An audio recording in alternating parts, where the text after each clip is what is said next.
సుమన్ టీవీలో మీ personal and business promotions కోసం కింది నెంబర్కి కాంటాక్ట్ చేయండి. ఆహారం కోసం అలమటిస్తున్న వరద బాధితులకు డ్రోన్లతో సాయం చేయడానికి ప్రభుత్వం సిద్ధమైంది.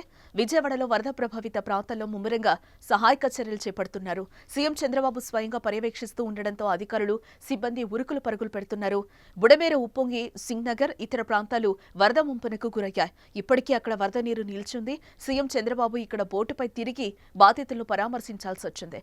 ఈ నేపథ్యంలో వరద బాధితులకు ఆహారం సరఫరా చేయడం సవాల్గా మారింది. దాంతో డ్రోన్లను రంగంలోకి దించాలని సీఎం చంద్రబాబు నిర్ణయించారు. డ్రోన్ల ద్వారా ఫుడ్, బిస్కెట్లు తీసుకెళ్లే విధానాన్ని ఆయన పరిశీలించారు.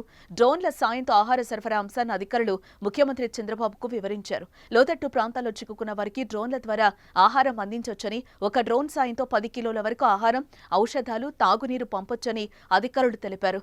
వాహనాలు చేరుకోలేని ప్రాంతాల్లో డ్రోన్ల సాయంతో సహాయక చర్యలు చేపట్టడం సులువని వారు పేర్కొన్నారు. దీనిపై చంద్రబాబు స్పందిస్తూ వీలైనన్ని ఫుడ్ డెలివరీ డ్రోన్లు సమకూర్చుకోవాలని అధికారులకు సూచించారు.